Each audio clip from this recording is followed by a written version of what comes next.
I'm Karen, And I'm May. and we are from Boomers to Gen Z. Okay, so we are going to talk about what again? I wanted to ask you, since you're a boomer, and I know that you've already gone through menopause, Yeah. how does it happen? Like, do you mean like 1 month my period's just gonna stop? Am I gonna get like a pregnancy scare like in my 50s? Okay. No. So generally, you will go through a what they call perimenopause.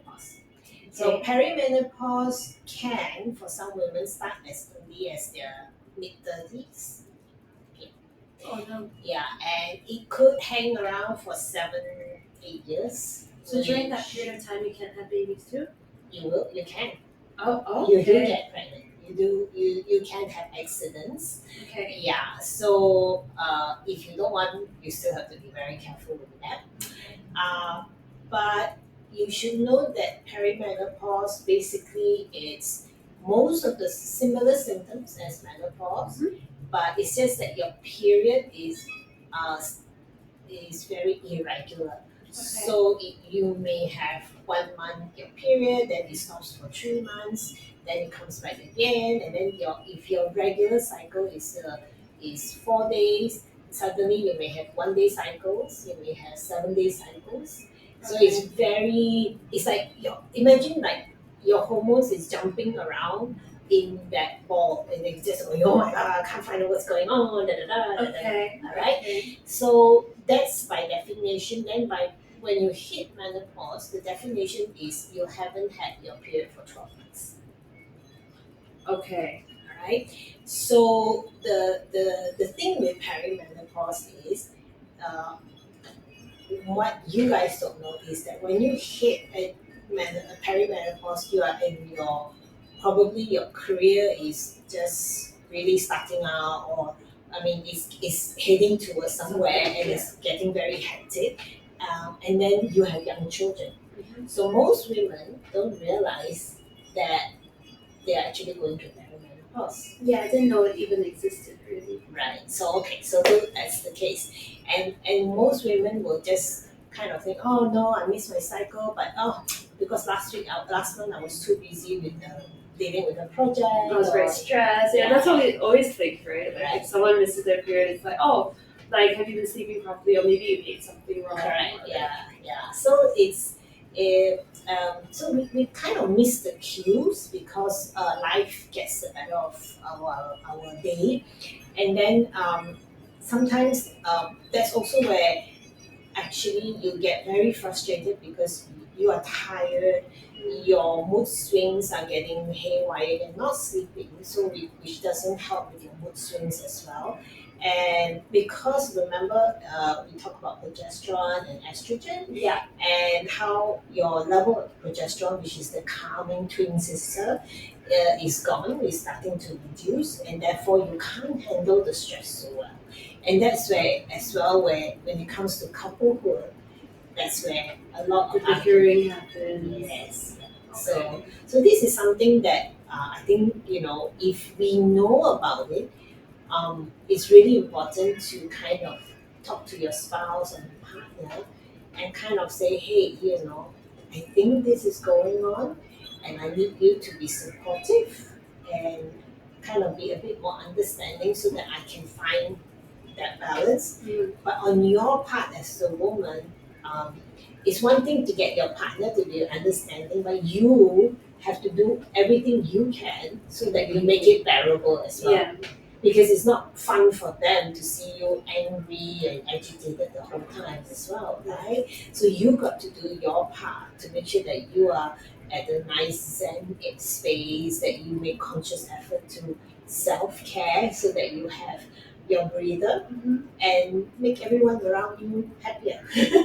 That's fair. I think that one thing that we do speak about is obviously like when we get our periods and stuff, but no one really prepares us for like, oh, when we're 30, like 40, what's going to happen to our bodies then, so that we're aware of these things. And I think that in one of our earlier episodes we talked about how when you were in your 80s, in the 80s, you would get advice from friends, right? Yeah. So I think that might be similar. So like when you're in your 30s and 40s, whatever happens to your body, you're no longer getting proper advice, but you're actually just communicating with friends saying, oh yeah, that happened to me, just go drink this tea Yeah. and your period will come. So we're no longer getting like that valuable information, we're just getting like friendly advice. Yeah.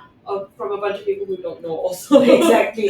And then suddenly you hit your 50s and menopause is happening, like, oh, so that's what was going on. Yeah. And then again, you're still in that age group of women who are like all going through it now. So the younger ones still don't know. Still don't know. And I think that why I'm doing Women in Midlife is really to keep educating and supporting women so that they get as much information as they can get.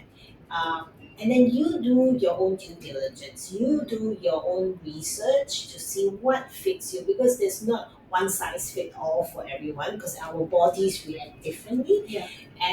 But there is help. And like I said when we started, is that scientific research only started after 1990, 1980s about women's hormonal. So there's just not enough research about how hormones plays havoc to our body. I mean, we have addressed the problem of postnatal depression. People address that. People realize that after childbirth, your hormone drops and whatever. But until today, really, there's just not enough conversation about menopause. And I think it's high time corporate companies and HR actually address this, because most women in their 50s would be quite high in the corporate ladder, Yeah. but they don't dare to speak up. They don't dare to tell somebody that, hey, I'm going through this, because they are afraid of being judged or being kind of sidelined. Oh no, you're menopausal, you're going to go cuckoo and that kind of thing. Yeah, and that's very true actually. Like there's a social stigma about menopause, isn't there? Yeah. Like the grumpy older ladies in the office. Oh my god, yeah. Like, oh, she's always like that. I think she's going through menopause. Yeah, right? exactly. It's like we sideline it, and I think that like one thing that Gen Z, like what we could do is like we're gonna get there soon. So maybe it's a conversation that we can start to initiate.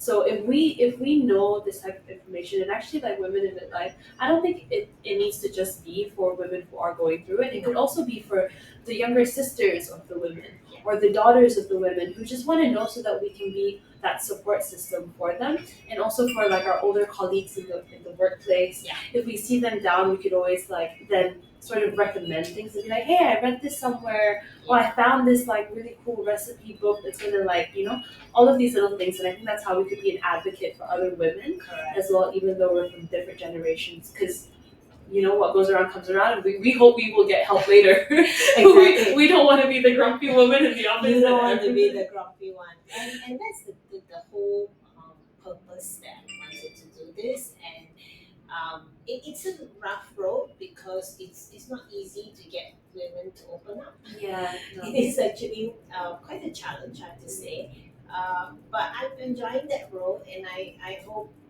that now with this podcast as well, right? And that your generation get to wise up and say, oh, this is what mom is going through, and maybe understand your mom better too. Exactly. And we can definitely help, because they helped us through our periods, right? All those times that they taught us how to wrap our pads or drink this and don't eat that.